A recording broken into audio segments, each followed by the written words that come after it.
하나님 말씀 함께 보도록 하겠습니다. 오늘 우리가 함께 나눌 하나님 말씀은 사무엘상 7장 1절부터 4절까지 말씀입니다. 사무엘상 7장 1절부터 4절까지 말씀, 우리 다 같이 한 목소리로 말씀 함께 보도록 하겠습니다. 기럇 여아림 사람들이 와서 여호와의 궤를 옮겨 산에 사는 아비나답의 집에 들여놓고 그의 아들 엘리야사를 거룩하게 구별하여 여호와의 궤를 지키게 하였더니 궤가 기럇 여아림에 들어간 날부터 20년 동안 오래 있은지라. 이스라엘 온 족속이 여호와를 사모하니라. 사무엘이 이스라엘 온 족속에게 말하여 이르되 만일 너희가 전심으로 여호와께 돌아오려거든 이방 신들과 아스타롯을 너희 중에서 제거하고 너희 마음을 여호와께로 향하여 그만을 섬기라. 그리하면 너희를 블레셋 사람의 손에서 건져내시리라.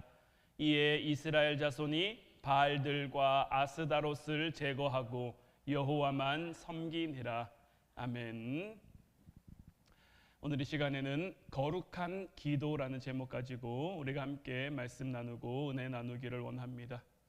오늘 말씀을 보면 사무엘이 이스라엘 족속에게 우상을 버리고 여호와께 전심으로 기도할 것과, 특별히 이제 오늘 말씀 이후에 보면 그들이 미스바에 함께 모여 금식하며 기도하는 장면이 나오는데, 그보다 앞서 하나님의 궤가 기럇 여아림에 있는 아비나답의 집에 들어가는 사건이 나오죠.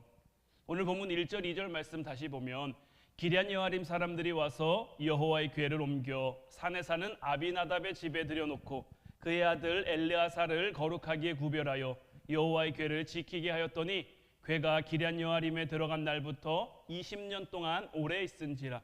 이스라엘 온 족속이 여호와를 사모하니라라고 되어 있는데, 자, 여호와의 궤가 왜 기럇 여아림에 있는 아비나답의 집에 들어간 걸까?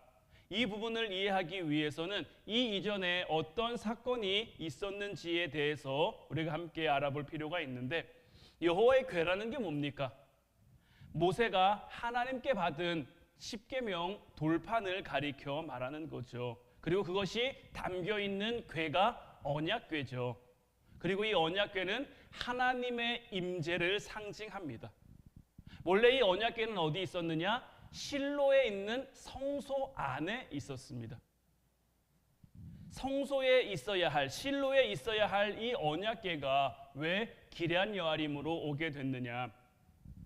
당시 이스라엘은 항상 블레셋이라는 족속들의 침공에 시달렸는데, 블레셋 대군이 한번 쳐들어와서 맞서 싸우러 이스라엘이 나갔는데 이스라엘이 크게 패하면서 4,000명이나 되는 이스라엘 군인들이 죽습니다. 그러자 이스라엘 장로들이 모여서 회의를 하는데 어떤 회의를 했느냐? 실로에 있는 언약궤를 가져다가 우리가 다음번 나갈 전투에 이스라엘 최선봉에 한번 우리가 세우자. 하나님의 임재가 그곳에 있으면 우리가 싸움에서 이길 수 있지 않겠느냐? 그러니까 이들은 여호수아 때 하나님의 궤를 앞세우고 요단강을 건넜던, 그리고 여리고성을 점령했던, 이스라엘 가나안 정복 전쟁을 이루어 갔던 그 기억을 가지고 이제 우리가 전쟁에 나갈 때 이 하나님의 궤를 가지고 전쟁에 나가보자. 그러면 하나님의 임재 가운데 우리가 이길 수 있을 것이다 라고 이야기한 거죠. 그런데 그들이 하나님의 궤를 가지고 전쟁에 나갔음에도 불구하고 어떻게 되느냐? 사무엘상 4장 9절부터 11절까지 말씀을 보면 너희 블레셋 사람들아 강하게 되며 대장부가 되라. 너희가 히브리 사람의 종이 되기를 그들이 너희의 종이 되었던 것 같이 되지 말고 대장부 같이 되어 싸우라 하고 블레셋 사람들이 쳤더니 이스라엘이 패하여 각기 장막으로 도망하였고 살육이 심히 커서 이스라엘 보병에 엎드러진 자가 3만 명이었으며 하나님의 궤는 빼앗겼고 엘리의 두 아들 홈니와 비느하스는 죽임을 당하였더라. 하나님의 궤를 앞세워 이들이 전쟁에 나갔음에도 불구하고 어떻게 됩니까? 첫 번째는 4,000명이 전사했는데 두 번째는 3만 명이나 되는 군인들이 죽임을 당합니다. 그리고 치욕스럽게도 블레셋에게 하나님의 궤마저 뺏기고 말죠. 하나님의 궤가 이 전쟁에 나온다고 했을 때 블레셋 이 군인들이 굉장히 두려워했습니다. 하나님이라는 이 신이 그 당시 가나안 그 지역에 살고 있는 그 족속들에게 굉장히 크게 이름을 떨쳤단 말이에요. 아무것도 아닌 것 같은 이 이스라엘 백성들이 애굽의 노예였다고 하는데 이 이스라엘 백성들이 광야에서 40년이라는 시간을 지냈죠. 40년이라는 시간을 지내며 가나안 땅에 들어가서 싸우는 전투마다 족족 다 이긴단 말이에요. 그런데 그 전투 때 뭐가 앞세워져 있었습니까? 하나님의 궤. 그러니까 이들이 믿는 하나님, 이들이 섬기는 하나님은 굉장히 강한 신이란 말이에요. 그러니까 이런 고대 시대에 이 전쟁이라는 개념은 어떤 개념이냐면요, 신들의 싸움입니다. 군인이 신들의 이름을 빌려 나가 전쟁한다라는 그러한 의미를 가지고 있었단 말이에요. 블레셋은 어떤 신을 믿습니까? 다곤이라는 신을 믿죠. 그러니까 블레셋과 이스라엘의 싸움은 어떤 싸움입니까? 다곤 신과 하나님과의 전쟁인 거예요. 근데 지금까지는 다곤 신이 하나님 앞에 많이 졌단 말이에요.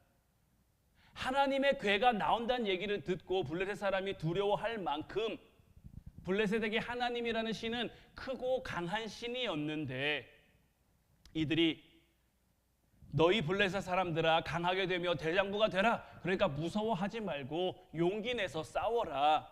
너희가 히브리 사람의 종이 되기를 그들이 너희의 종이 되었던 것까지 하지 말고 대장부 같이 되어 싸우라. 그러니까 용감하게 나가서 싸우라 하고 블레셋 사람들이 전쟁에 나갔더니 이스라엘에게 크게 이겨도 너무 크게 이겨버리고 만 거죠. 이스라엘의 입장에서는 어떨까요? 얼마나 충격일까요? 하나님의 임재를 상징하는 하나님의 언약궤를 메고 그들이 나갔음에도 불구하고 그들이 전쟁에 이길 수가 없었단 말이에요.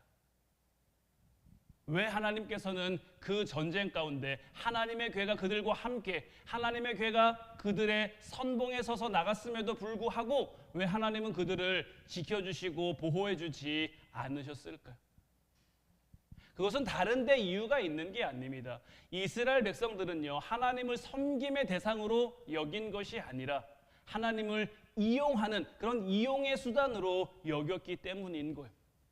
하나님을 전심으로 사랑하지도 않으면서 뒤로는 우상 숭배를 더 열심히 하고 있으면서 죄를 회개하지도 않으면서 그저 급급하니까 살기 위한 수단으로 하나님의 그 거룩한 궤를 마치 부적이나 도깨비 방망이 휘두르는 것처럼 이용하려고 하니 그들의 마음을 뻔히 아는 하나님께서 그들의 생각대로 움직여 주실 리가 없는 거죠.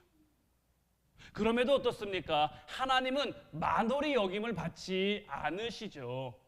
거룩을 잊어버렸는데, 거룩을 잃어버렸는데 그 백성들에게 능력을 부어주실 리가 없는 거예요. 우리도 지난 특별 기도회를 하면서 우리가 기도의 자리, 말씀의 자리를 통해서 하나님이 거룩하니 우리도 거룩해야 한다라는, 하나님이 주시는 그 거룩 가운데, 하나님을 닮은 거룩 가운데 우리가 나가야 된다고 말씀드렸죠. 우리가 계속해서 기도해야 된다고, 지속적으로 기도해야 된다고, 쉬지 않고 기도해야 된다고 여러분들에게 말씀드렸는데, 우리가 기도를 많이 하는 것, 오래 하는 것도 중요하지만 하나님을 이용하려고 기도하면 거룩하지도 않으면서, 거룩을 잃어버렸으면서 하나님을 수단으로 여겨, 하나님을 방법으로 여겨 우리가 기도하면요, 하나님은 우리에게 능력을 부어주실 리가 없는 거예요. 거룩과 순결이 없는 그 기도, 평소 하나님과의 깊은 교제가 없는 사람의 그 기도 가운데는 하나님이 반응하지 않은 거죠. 이 전투에서 전사한 3만 명 중에 그 당시 이스라엘의 영적 지도자였던 대제사장 엘리의 두 아들도 포함되어 있었죠. 홈니와 비느하스. 홈니와 비느하스는 어떤 인물이었습니까? 굉장히 어떻게 보면 망나니 같은 그런 아들들이었죠. 대제사장의 아들이면 이들도 뭡니까? 이들도 제사장들이죠. 제사장의 직무를 수행해야 할 이들이란 말이에요. 그런데 어떻습니까? 하나님의 것을 도둑질하고 하나님의 것을 가로채고 하나님의 것을 욕심내고 탐내고 자기 마음대로 하고 자기 뜻대로 하고 이런 이들이 나가서 전쟁을 하니, 거룩을 잃어버린 이들이 나가서 하니 전쟁에 이길 수가 없는 거죠. 엘리는 또 어떻게 됩니까? 우리가 보면 이 4장 9절 11절 이하를 보면은 법궤를 빼앗겼다라는 그 소식을 듣고 뒤로 넘어졌는데 의자에 목이 부딪혀서 목이 부러져서 직사하고 말죠. 그러니까 엘리의 아들들은 도덕적으로 너무 타락했고 그래서 영적인 권위와 능력을 상실한 지 오래였고 엘리 역시 영안이 어두워져서 그들을 제대로 인도하지 못한 거죠. 오죽하면 하나님이 엘리에게 말씀하지 않으시고 누구에게 말씀하십니까? 어린 사무엘에게 말씀하시잖아요. 거룩을 잃어버린 이스라엘 백성들은 하나님의 영광을 지킬 수도 없었고요. 하나님의 영광을 함께 할 수도 없었고요. 그러나 하나님은 하나님의 영광이 담긴 하나님의 임재를 상징하는 그 언약궤를, 그 언약궤의 영광을 하나님 스스로 지켜가십니다. 언약궤를 탈취해간 그 블레셋 군대는 그 언약궤를 어떻게 했을까요? 의기양양하게 자기들의 그 신인 다곤 신전에 뭔가 이렇게 바쳐진 제물처럼, 그러니까 예전에는 말씀드린 것처럼 전쟁을 하면 신들의 전쟁이란 말이에요. 전쟁에 이긴 그 군대가 진 군대에 가서 신상의 머리를 잘라옵니다. 아니면 신상을 탈취해 옵니다. 그래서 자기들의 신상 앞에 그것을 갖다 놓는단 말이에요. 그래서 조롱하듯이 전시해 놓곤 했는데, 그래서 하나님의 그 언약궤도 그들이 어떻게 됐느냐? 다곤 신상의 발 앞에 그냥 갖다 뒀단 말이에요. 다음날 가보니 어떻게 되어 있습니까? 다곤 신상이 부셔져서 마치 언약궤에 절을 하는 것처럼 그런 모양새로 돼 있는 거죠. 이것을 시작으로 블레셋에 독한 종기 재앙이 나고 여러 가지 질병이 나고 블레셋이 온갖 어려움에 빠지게 된단 말이에요. 언약궤를 뺏어 가지고 있던 7개월 동안 그들은 너무나도 끔찍한 고난들을 겪으며 완전히 두 손 두 발을 다 들게 됐어요. 블레셋은 세상 권력을 상징합니다. 세상은요, 하나님의 임재를 감히 감당할 수가 없어요. 하나님의 영광과 그 거룩의 능력을 그들이 감히, 왜냐하면 너무나 엄청난 것이기에, 그들이 겉으로 보기에는 인정할 수 없어도, 그들이 겉으로 보기에는 할 수 없어도 이 하나님의 그 영광과 거룩한 능력은 세상이 감당하지 못할 그러한 것이기 때문에 세상이 아무리 강한 것 같아도, 세상이 아무리 이기는 것 같아도 결코 이길 수 없고 결코 우리를 무너뜨릴 수 없단 말이에요. 하나님의 영광을 꺾을 수가 없단 말이에요.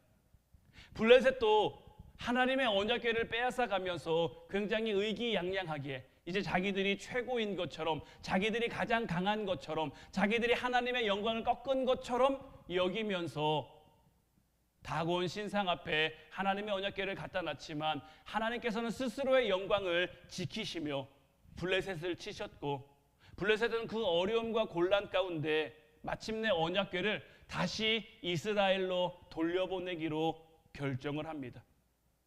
수레에 실어서 이 언약궤를 돌려보내는데 이 언약궤가 어디에 도착했느냐?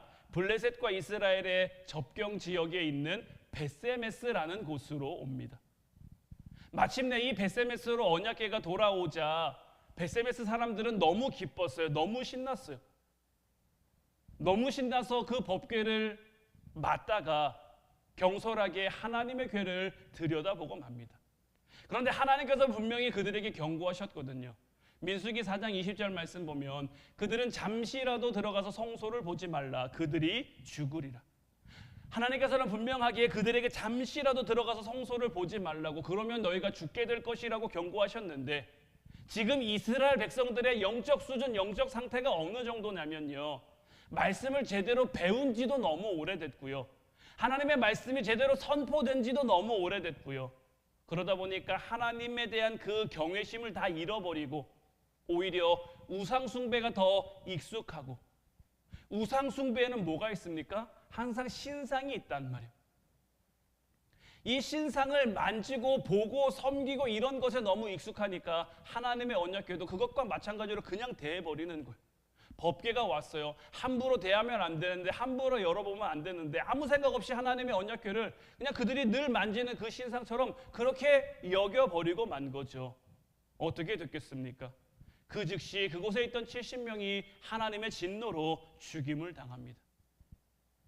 이 부분에서 우리가 기억하고 깨달아야 될 건 뭐냐면요, 하나님의 사람들이 믿음이 병들면요, 꼭 세상 사람들처럼요 하나님의 말씀을 경솔하게 여깁니다. 하나님의 말씀을 함부로 여깁니다. 그러면 그에 따른 혹독한 대가를 치를 수밖에 없는 거예요. 이들의 경솔함으로 인해서 70명이 한 번에 죽임을 당하니 축제 같았던, 기쁨이 넘쳤던 그 벳세메스가 어떻게 됐겠습니까? 순식간에 충격과 슬픔으로 가라앉을 수밖에 없었던 거죠. 그래서 오늘 본문 2절 말씀처럼 궤가 기럇 여아림에 들어간 날부터 20년 동안 오래 있게 된 거예요. 법궤가 기럇 여아림에 20년 동안 머물러 있는 동안 이스라엘은 어떻게 했을까요? 후에 보면은 이스라엘 온 족속이 여호와를 사모했다라고 되어 있죠. 여기서 이 사모한다라는 말은요, 몹시 슬퍼하며 큰 소리로 울부짖는다라는 의미를 가지고 있는 거예요. 그러니까 궤가 기럇 여아림에 들어간 날부터 20년 동안 오랫동안 이스라엘은 뭐 한 겁니까? 하나님 앞에 슬퍼하며 하나님 앞에 큰 소리로 울부짖은 거예요. 하나님 앞에 정말 자신들의 그 비참한 모습을 회개하며 울부짖으며 그들이 간절히 매달린 거죠. 그러니까 이것을 한마디로 표현하면 뭐냐? 그들의 심령이 가난해진 거예요. 법궤가 기럇 여아림에 있는 동안에도 블레셋은 하나님 법궤로 말미암아 그들이 큰 곤란을 겪었지만, 그래서 법궤를 다시 이스라엘로 돌려보냈지만, 그렇다고 그들이 이스라엘을 공격하지 않았을까요? 그들이 이스라엘을 침략하지 않았을까요? 아니란 말이요. 이 20년 기간 동안에도 끊임없이 블레셋은 이스라엘을 침략했고, 이스라엘은 어떻습니까? 이제 법궤를 가지고도 그들이 블레셋을 이길 수 있다는 생각이 듭니까? 안 듭니까? 안 든단 말이에요. 법궤를 가지고 나가도 블레셋을 이길 수 없을 것 같고, 그러니 법궤를 가지고 나가지 않으면 더더욱 이길 수 없을 것 같고, 이런 걱정, 이런 염려, 이런 두려움에 사로잡히다 보니까 너무나 무기력해질 수밖에 없는 거고 비참해질 수밖에 없는 거예요. 블레셋에 대한 그 두려움 때문에 이들이 더 이상 살 수가 없는 거예요. 앞서 말씀드린 것처럼 블레셋은 세상을 의미한다고 말씀드렸죠. 우리가요, 세상을 향해서 늘 자신감을 가지고, 하나님은 우리에게 이 세상을 다스리고 정복하라고 말씀하셨단 말이에요. 우리는 다스리고 정복해야 되는데, 때로는 세상이 주는 문제 때문에, 세상이 주는 어려움 때문에, 세상이 주는 힘듦 때문에 우리가 이것을 이길 수 있을까? 우리가 이것을 감당할 수 있을까? 우리가 이것을 견뎌낼 수 있을까? 이렇게 해도 안 되는데, 저렇게 해도 안 되는데, 내 힘으로 안 되고, 이거 해봐도 안 되고, 저거 해봐도 안 되고, 기도해도 안 되는 것 같고, 하나님 앞에 나와 부르셔도 안 되는 것 같고, 이런 무기력감이 우리에게 들면요, 이런 비참한 마음이 우리에게 들면요, 우리는 더 이상 살 수가 없는 거예요. 이스라엘 백성들도 마찬가지인 거예요. 그러니 어떻게 합니까? 하나님 앞에 나와 심령이 가난해질 때까지 부르짖는 거예요. 온 족속이 여호와를 사모하면서, 우리도 마찬가지입니다. 하나님 앞에 우리가 하나님을 사모하며 부르짖을 수 있어야 되는 거예요. 기도하되 우리가 그냥 기도할 것이 아니라 하나님을 온전히 사모하며 부르짖어 기도해야 되는 거예요.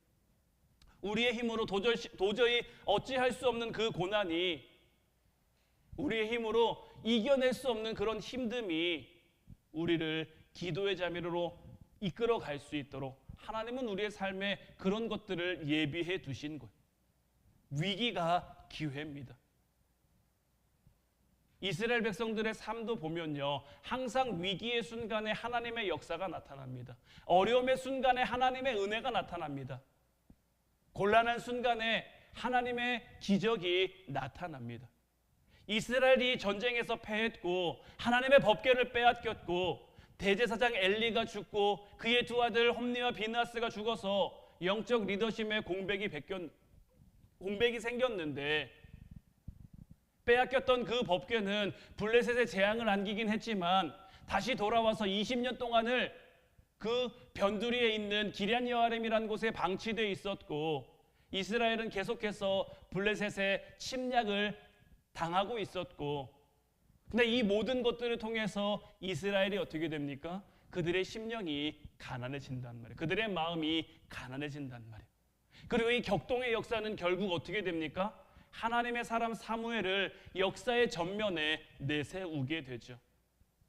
어릴 때부터 하나님 성전에 살면서 하나님의 종이 되는 그 준비를 해온 사무엘이 이제 20년이라는 시간이 흘러서 때가 됐고 하나님의 때가 찼고 백성들 앞에 나서서 민족의 영적 지도자로 본격적인 무대에 서게 된 거죠.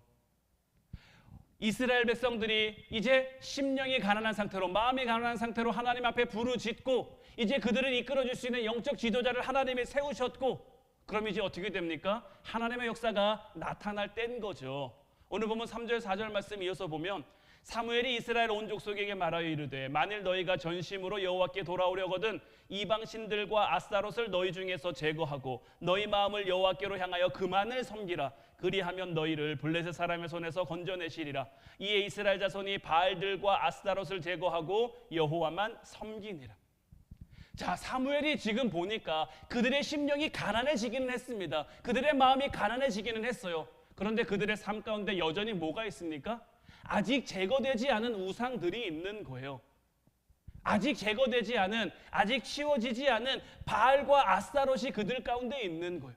우리의 삶도 마찬가지입니다. 우리가 기도회를 통해서 절기를 통해서 이제 우리가 온전히 하나님을 향해 살아가겠습니다. 하나님 앞에 기도하며 하나님의 뜻대로 살아가겠습니다. 다짐하고 결단했다면요. 우리도 우리에게 아직 제거되지 않은 바알과 같은 아스타롯과 같은 그런 우상들을 제거할 수 있어야 되는 거예요. 그래서 우리의 마음이 온전히 여호와께로 향할 수 있도록 그만을 하나님만을 믿고 하나님만을 섬기고 하나님만을 의지하고 하나님만을 바라보며 살아갈 수 있도록 우리의 마음을 다스려 가야 되는 거예요. 우리가 하나님을 믿는 것이 우리가 하나님 앞에 나가는 것이 우리가 하나님 앞에 기도하는 것이 하나님 앞에 부르짖는 것이 내가 지금 겪고 있는 문제를 해결해내는데 내가 지금 겪고 있는 어려움을 해결해내는데 무슨 도움이 될까? 어떤 방법이 될 수 있을까? 그런 마음 다 내려놓고 그런 생각 다 내려놓고 우리가 전심으로 하나님을 찾고 구하면 하나님 앞에 부르짖으면 하나님이 크고 은밀한 일을 우리에게 보여주셔서 하나님의 뜻을 깨닫게 하시고 하나님의 방법으로 하나님의 이끄심 하나님의 일하심으로 우리의 삶을 인도해 가신다라는 거예요. 이스라엘 백성들이 바알과 아스타롯을 제거했습니다. 하나님만 섬겼습니다. 어떻게 될까요? 어떤 일이 벌어질까요? 이어서 말씀은 우리가 금요 기도회 때 볼 겁니다마는 하나님의 역사가 나타나 그동안 한 번도 이길 수 없었던 블레셋을 이기게 되죠. 근데 이렇게 되기까지 3절 말씀 중에 너희가 전심으로 여호와께 돌아오려거든 이라고 되어 있는데 돌아온다라는 것은 뭡니까? 회개한다라는 거고요. 전심으로라는 말은 뭐냐면요. 너희 마음의 뿌리까지라는 거예요. 뿌리까지 돌아오라는 거예요. 뿌리는 세상을 향해 있는데 위에 나온 잎이 좀 하나님을 향한다고 꽃이 좀 하나님을 향한다고 그게 하나님 앞에 온전히 돌아섰다라는 게 아닌 거예요. 우리 안에 감추어진 뿌리까지 삶의 전 영역에 걸쳐서 철저히 하나님 앞에 회개할 준비가 되어 있냐라는 거예요. 내가 아는 죄와 내가 모르는 죄까지 하나님 앞에 샅샅이 다 내어놓고 하나님 앞에 정말 통해 자복할 그런 각오가 되어 있느냐라고 사무엘은 지금 이스라엘 백성들에게 묻고 있는 것이고 이에 이스라엘 자손은 바알들과 아스타롯을 제거하고 하나님만 섬긴 거고 이제 바라기는 저와 여러분들이 이제 우리가 추수감사 절기까지 잘 지냈습니다. 절기 잘 준비했고요. 하나님 앞에 기도 열심히 했고요. 이제 하나님 앞에 살아가겠노라고 다짐하고 결단했단 말이에요. 그럼 이제 우리의 삶을 통해 맺혀질 열매들은 어떤 열매여야 됩니까? 하나님 앞에 온전히 살아가는 그 모습들이 나타나야죠. 근데 하나님 앞에 온전히 우리가 살아가는 모습이 어떤 모습입니까? 이제 3절, 4절 이후로부터 나올 그 이스라엘 백성들의 모습인 거예요. 여전히 세상을 향해 있는 우리의 마음, 여전히 세상을 좋아하는, 세상을 의지하는, 세상을 바라보는 우리의 마음을 내려놓고 그런 바알과 아스타롯을 내려놓고 그것들을 제거하고 하나님만 바라고 하나님만 섬기면, 회개를 하려면, 하나님을 바라보려면 확실하게 제대로 바라보며 살아갈 수 있어야 한다는 것. 예수님께서도 하신 말씀이 네가 차갑던지 뜨겁던지 둘 중 하나만 하라는 거예요. 미지근하면 어떻게 합니까? 그냥 토하여 내버린다라는 거예요. 우리가 하나님 앞에 차가웠어요. 그럼 하나님 앞에 가서 뭐 어떤 변명도 할 수 없는 거예요. 내가 하나님 앞에 차갑게 살았으니까요. 아니면 하나님 앞에 뜨겁게 살았어요. 뜨거운 믿음, 뜨거운 사랑, 뜨거운 열정을 가지고 뭐 사도 바울처럼 뭐 베드로처럼 그렇게 살아갔단 말이에요. 그럼 나중에 하나님 앞에 가면 바울이 고백한 것처럼 우리를 위한 의의 면류관, 생명의 면류관, 믿음의 면류관이 준비되어 있겠죠. 그러니까 차면 그렇고 뜨거우면 그렇고 확실하게 갈린단 말이에요. 근데 내가 미지근해요. 뜨거운 것 같기도 하고 아닌 것 같기도 하고, 때로는 뜨거운 것 같았는데 아닌 적도 있었고, 그러면 하나님께서 우리를 알아주지, 우리를 인정해주지 않는다라는 것. 나더러 주여 주여 하는 자가 다 하나님 앞에 나오는 게 아닙니다. 하나님 나라에 들어가는 게 아닙니다. 전심으로 하나님을 찾고 구하고, 전심으로가 중요합니다. 전심으로 하나님 앞에 나아가는 것, 전심으로 하나님을 찾는 것, 전심으로 하나님을 바라는 것. 이제 우리 같이 기도하고 같이 찬양하고 기도하기를 원하는데, 하나님, 이제 우리가 정말 우리의 삶을 통해 전심으로 하나님 앞에 나아가기를 원합니다. 아직 해결되지 않은 우리의 삶에, 아직 내려놓지 못한 우리의 삶에 잘못된 부분이 있다면, 바알과 아스타롯 같은 부분들이 있다면 이제 그 모든 것 다 하나님 앞에 내려놓고 여호와만, 그만을 섬기는 우리가 되게 하옵소서. 오늘 찬송가 327장 우리 함께 고백하고 기도하기를 원하는데, 정말 주의 제단에 산제사 드린 후에 우리 자신을, 우리의 몸과 우리의 마음과 우리의 정성과 하나님이 우리가 주신 것을 통해 우리가 하나님 앞에 산제사를 드리면, 그래서 주님의 뜻을 따라 주님과 동행하면서 하나님 은혜 가운데, 하나님 사랑 가운데, 하나님 축복 가운데 살아가는 우리가 되게 하옵소서. 우리 함께 찬양하고 기도하도록 하겠습니다.